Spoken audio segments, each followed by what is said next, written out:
Welcome to Unit 7, Conics. This is the section on ellipses. Let's get started.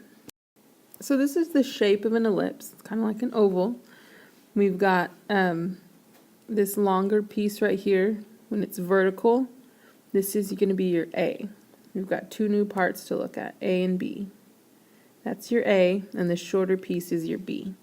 When it's horizontal, this is still your A. Okay, the longer piece is always your A, and the shorter piece is your B. So your A is always greater than your B. Now, this part right here, when it goes all the way down like that, that's your major axis, which we'll talk about again in a minute. So here's your major axis, which is 2A, two of the A's together. And then this shorter one right here is your minor axis, which is 2B, two of the B's. Okay, so the biggest thing I want you to learn here is that now we're working with something that we're working with A and B. A is always greater than B, always. And on a vertical ellipse, your A is just this piece. On a horizontal, it's this piece. And the shorter one is your B. Okay, so the equation of an ellipse, when it's vertical, it's going to be x minus h squared plus y minus k squared. If you notice, this looks like a circle, right? We've done this with a circle. It's just now what's different is these are actually fractions, and you've got your a squared here and your b squared, and it's equal to 1. Now the equation of a horizontal ellipse looks pretty similar. It still has the x minus h squared plus the y minus k squared. And it's equal to 1. It's a fraction. But the a squared is under the x and the b squared is under the y. So wherever your larger number is, remember that's your a. If it's under the y, that means your ellipse is going to go up the y-axis. It's going to be vertical. If your larger number, your a squared, is under the x, it's going to be a horizontal ellipse. Now your center is just like when we found the center of a circle. It's still h and k, and you still change the sign of both your h and your k. Now the major axis, just like I showed you in the other slide, it's the longest diameter of the ellipse.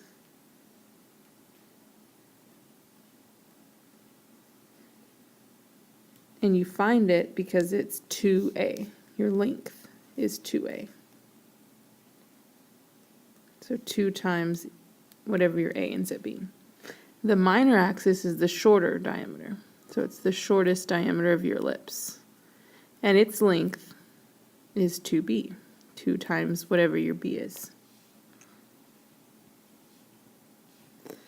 Now your vertices are just the endpoints of your major and minor axis. And we'll get to see that on the example.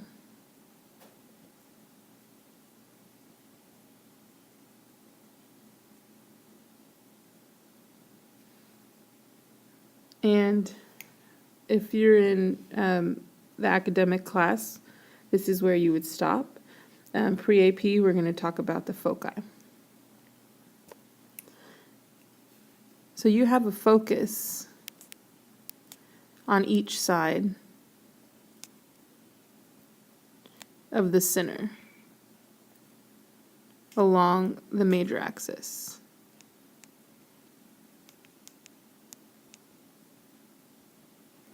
So if I draw a little ellipse here, a horizontal one, and here's your center, you've got a focus like here and here. So I'll draw that in yellow. You've got a focus along the major axis, and it's a certain distance away from the center. And that distance is, let's see if I have space here. That distance is a c distance away from the center. And you find c because c squared is equal to whatever your a squared is minus your b squared. Okay, so the foci you would find by doing a squared minus b squared to get c squared. Then you take the square root of that to find c, and that's the distance away it is from each center. That's your c right here. Okay, so we've got this example. This is an equation of an ellipse, and I like to first figure out if it's horizontal or vertical. So because your larger number, that's your a squared, because your larger number is always the a squared, it's under the x. So that means my ellipse is going to run, my a is going to run along the x-axis, so that means it's horizontal. Now, you've got a little spot to write your a. I've got to write it here. Your a squared is 25, and your b squared is 9. So that makes our a 5 and our b 3. Now we know the major axis is 2 times our a. So that means it's 2 times 5, which is 10. So that's the length of our major axis. Our minor axis is 2b, 2 times 3, which is 6. So that's going to be the length of our minor axis, or the shorter diameter of the ellipse. Now the center, we look at our h and k, remember? So it is 3, -7. And now I'm going to draw my ellipse. So I'm going to come over here and look for 3, -7, which is kind of farther here on my graph than it is on yours. And we know it's horizontal, so my a is going to go from left to right. So I'm going to count out 5.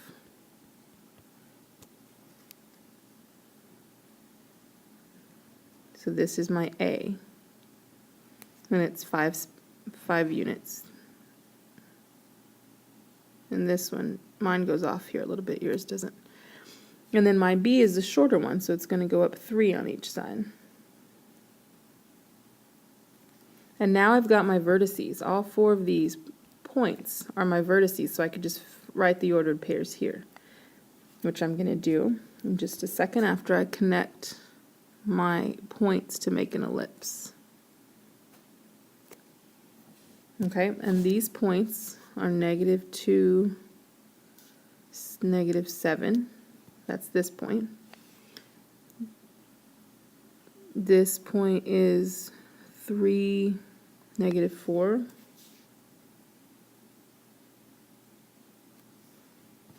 This one is 3, -10. And this one over here, it looks like 8, -7. So those are my vertices. Now my domain is from left to right. So from here, which is -2, all the way over here, which should be 8. Remember, if you need to draw those lines, just like we did on the circle, you can. So -2 to 8. And my range from bottom to top is -10 to -4.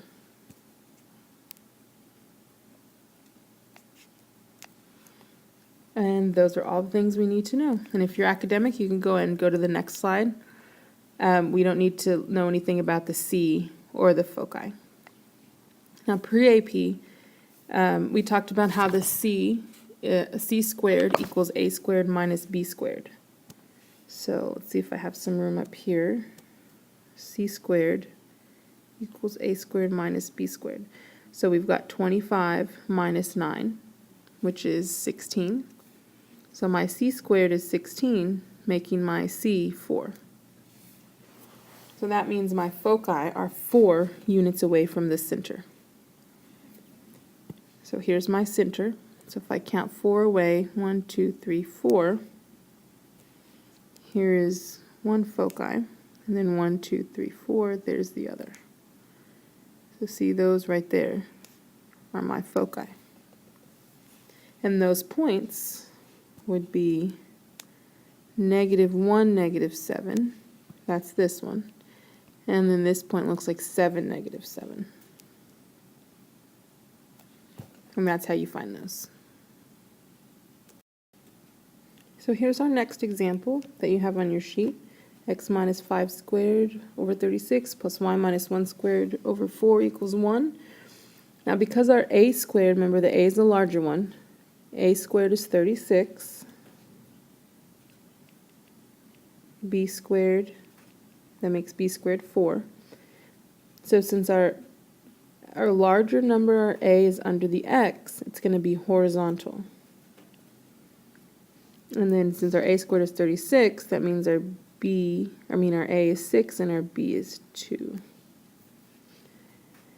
The center, remember, you find from your h and k, so positive 5, positive 1. The major axis is 2 times my a, so 2 times 6, which is 12. So it's going to be 12 units long. My minor axis is 2b, which is 2 times 2, so we have 4. And the vertices we'll find when we plot them over here. So now I can put my center, 5, 1,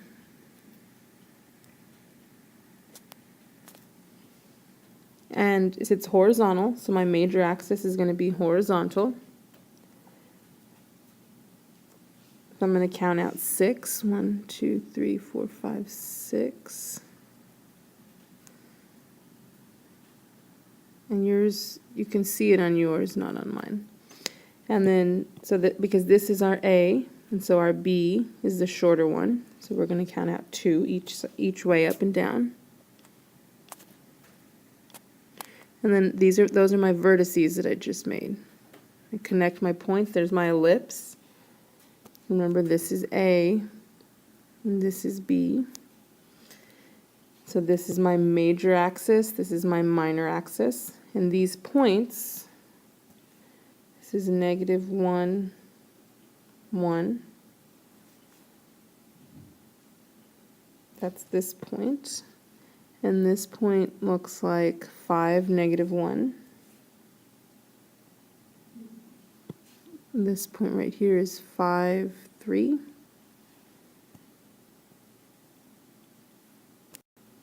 And this one over here looks like 11, 1. So there are my vertices.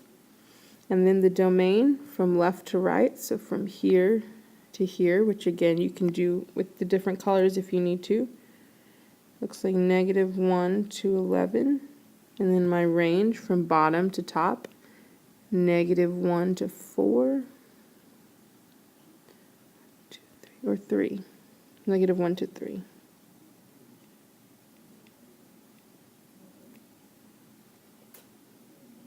All right, and this is where we stop. If you're an academic, pre-AP, we'll talk about the C and the focus. Okay, so because our C squared is equal to A squared minus B squared, that makes our C squared have 36 minus 4. So our C squared is 32, and that makes C the square root of 32, or 4 square root 2. Now when you get a number like this, so for the foci, it's a little bit tricky because that means, remember, the focus is C units away from the center. So that means whatever this is, we've got to go over 4 square root 2 units, 4 square root 2 units, and especially when you get into these kind of numbers that are not whole numbers, it gets a little weird. But our foci, we know that it's a horizontal ellipse, so that means the y isn't going to move, only the x value. So we're still going to have a 1 here, but this is the number that changes. So we're here at the 5, and it's going to be plus 4 square root 2 this way, and minus 4 square root 2 this way. So we can write it as 5 plus or minus 4 square root 2, 1.